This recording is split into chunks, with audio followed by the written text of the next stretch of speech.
कहते हैं कुछ बारिशें सिर्फ पानी नहीं लाती, वो अपने साथ लाती हैं कोई पुराना बदला, कोई अधूरी आत्मा और एक कहानी जो कभी सुनी नहीं गई लेकिन महसूस हर किसी ने की है। हर गांव की कोई कहानी होती है, लेकिन कुछ कहानियां बस सुनने के लिए नहीं होती, वो जीने के लिए होती हैं।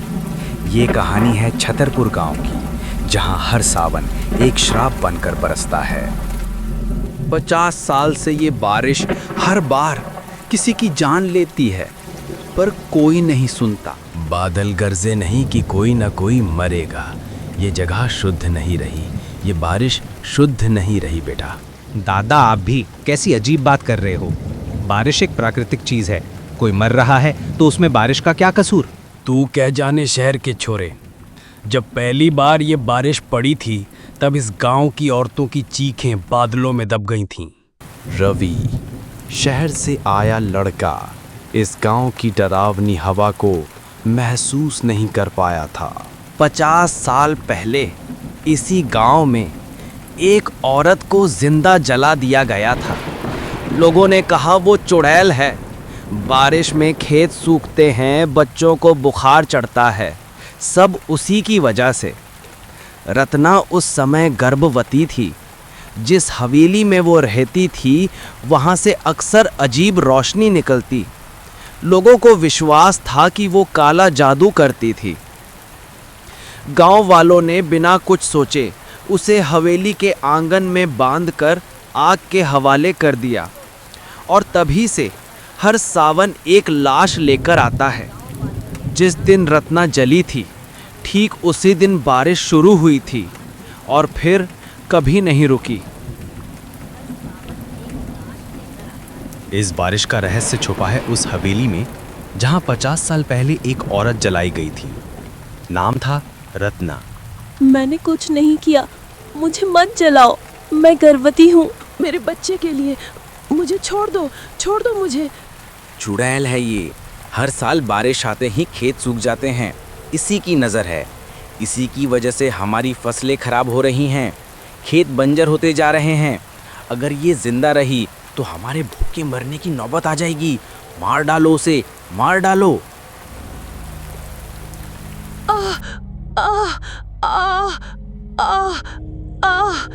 मुझे बचाओ, कोई मुझे बचाओ। रत्ना की चीखों ने उस हवेली को श्रापित कर दिया और फिर शुरू हुआ मौत का सिलसिला। रवि गांव की हवेली की ओर जाता है, वीरान और अंधेरी हवेली। बारिश की रात उसने हवेली की वीडियो बनानी चाहिए, लेकिन कैमरे में एक औरत दिखी, लहराती लटों के बीच बर्फ जैसी आंखें और लाल साड़ी। ये क्या था? कैमरे में कोई लड़की? मत देखो उसे, जिसने भी उसे देखा है वो 7 दिन में मारा गया है। पिछली बार मास्टर रामलाल मरा था, उससे पहले डॉक्टर, और अब नंबर तुम्हारा हो सकता है रवि।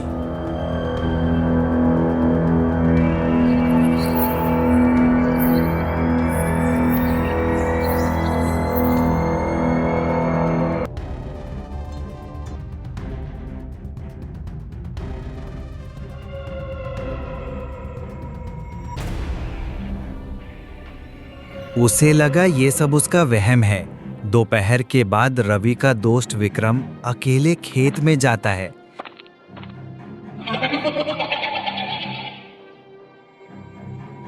ये आवाजें कहां से आ रही हैं? कौन है वहां?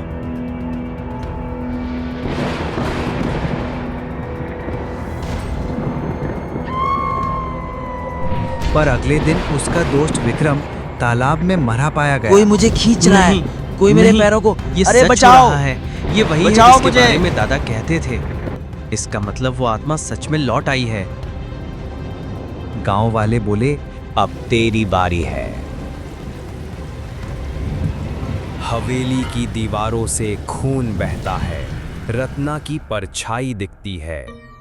रवि, नैना और हरनाम मिलकर पुराने मंदिर में तांत्रिक से मिलते हैं। उसकी आत्मा तब तक शांत नहीं होगी जब तक उसका शव मुक्त नहीं किया जाता। हवेली के नीचे दबा है उसका हड्डियों का ढांचा। रवि, तुम्हें उसका कंकाल ढूंढना है जो कि हवेली के अंदर ही है। रात 12 बजे बारिश तेज। रवि और नैना हवेली में शव ढूंढते हैं। ये देखो, दीवार के पीछे, ये उसका कंकाल है। रत्ना का कंकाल है ये।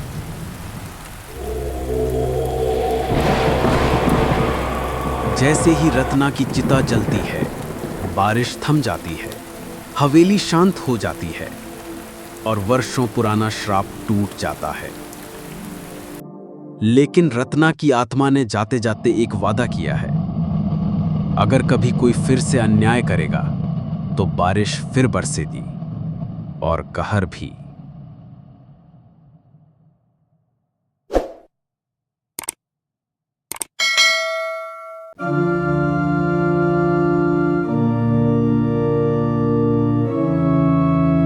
उत्तर प्रदेश के एक छोटे से गांव मोहनपुर में 100 साल पुरानी चौधरी हवेली है। कहा जाता है कि वहां आज भी किसी की आत्मा भटकती है। गांव वाले शाम ढलने के बाद उस रास्ते से भी नहीं गुजरते, लेकिन हर पीढ़ी में कुछ निडर होते हैं, या यूं कहें कि जिज्ञासा से भरे हुए, जो पुरानी मान्यताओं को चुनौती देना चाहते हैं। ऐसे ही थे राहुल, सोनू, प्रियंका और आकाश। राहुल हमेशा आगे रहने वाला, निडर। सोनू हर बात में मजाक करने वाला। प्रियंका समझदार लेकिन दिल में साहस रखने वाली। और आकाश जो डर के मारे कुछ भी करने से पहले 10 बार सोचता, पर फिर भी अपने दोस्तों के साथ चल पड़ता। एक शाम गांव के चौराहे पर सब इकट्ठा हुए। अरे बच्चों, उस चौधरी हवेली की तरफ जाने का नाम भी मत लेना। 100 साल हो गए, वहां जिसने भी कदम रखा वो कभी लौट कर नहीं आया। बाबा, वो सब पुराने जमाने की बातें हैं। अब जमाना बदल गया। मैं तो कल रात ही देख कर आऊंगा हवेली को। और मैं भी, अगर भूत मिल गया तो सेल्फी लूंगा उसके साथ। मजाक मत करो, मैंने भी बहुत कहानियां सुनी है उस हवेली की, लेकिन अब सच जानना जरूरी है। मैं तो नहीं जाऊंगा, मुझे पहले ही ठीक नहीं लग रहा। डरपोक कहीं का, चलना ही पड़ेगा। गांव के बूढ़े बाबा उन्हें समझाते रहे, चेतावनी देते रहे, मगर राहुल कहाँ मानने वाला था। उसने तय कर लिया कि वो उस हवेली में जाएगा, और अगर वहां सच में कुछ है तो उसे सामने लाकर रहेगा।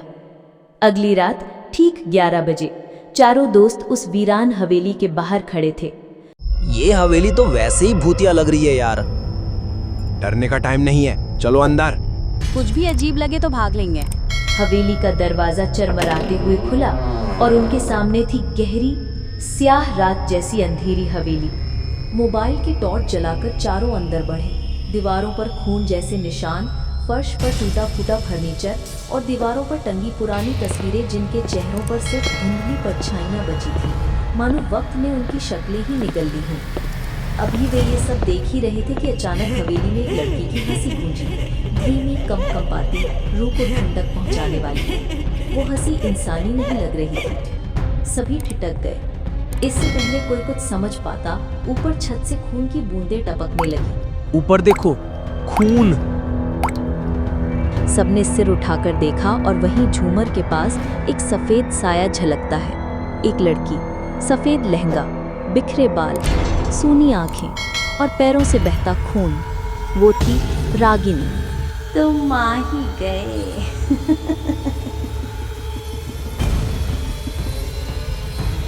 अब तुम भी मरोगे, सब मरोगे।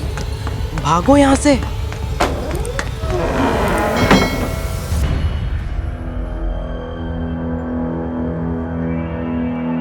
कहते हैं रागिनी कभी इसी गांव में रहती थी। गरीब थी लेकिन खूबसूरत। गांव के चौधरी को जब उसकी सच्चाई पसंद नहीं आई तो उसने अपनी इज्जत बचाने के नाम पर रागिनी को उसी हवेली की दीवार में जिंदा चुनवा दिया। 100 साल बीत गए, मगर उसकी आत्मा आज भी इंसाफ की तलाश में भटक रही थी। प्रियंका, जो पहले से इन कहानियों पर विश्वास करती थी, उसे याद आया उसने रागिनी के बारे में पढ़ा था, उसकी अधूरी कहानी, और कैसे उसकी आत्मा को तभी मुक्ति मिल सकती थी जब उसकी लाश को सही से दफनाया जाए और दुनिया को उसकी सच्चाई पता चले। ये वही लड़की है, रागिनी, जिसे चौधरी ने 100 साल पहले जिंदा दीवार में चुनवा दिया था। क्योंकि वो गरीब थी और चौधरी की इज्जत पर दाग लग सकता था, इसलिए उसे मार दिया गया। रागिनी की परछाई ने हवेली में मौजूद चारों दोस्तों की ओर देखा और फिर गूंजती आवाज आई, तुम भी मरोगे। चारों ने हिम्मत जुटाई और हवेली की दीवार को तोड़ना शुरू किया। ये देखो, दीवार में कुछ है। दीवार के अंदर से निकली सूखी हड्डियां और एक पुरानी धूल से सनी डायरी। डायरी के पन्ने पलटते ही उन्होंने लिखा था, मुझे मार दिया गया। मेरी आत्मा चैन नहीं पाएगी जब तक मेरी सच्चाई सबके सामने नहीं आती। मुझे इंसाफ चाहिए, इंसाफ, वरना कोई जिंदा नहीं बचेगा। वक्त बर्बाद किए बिना चारों ने उसी रात रागिनी के कंकाल का अंतिम संस्कार किया।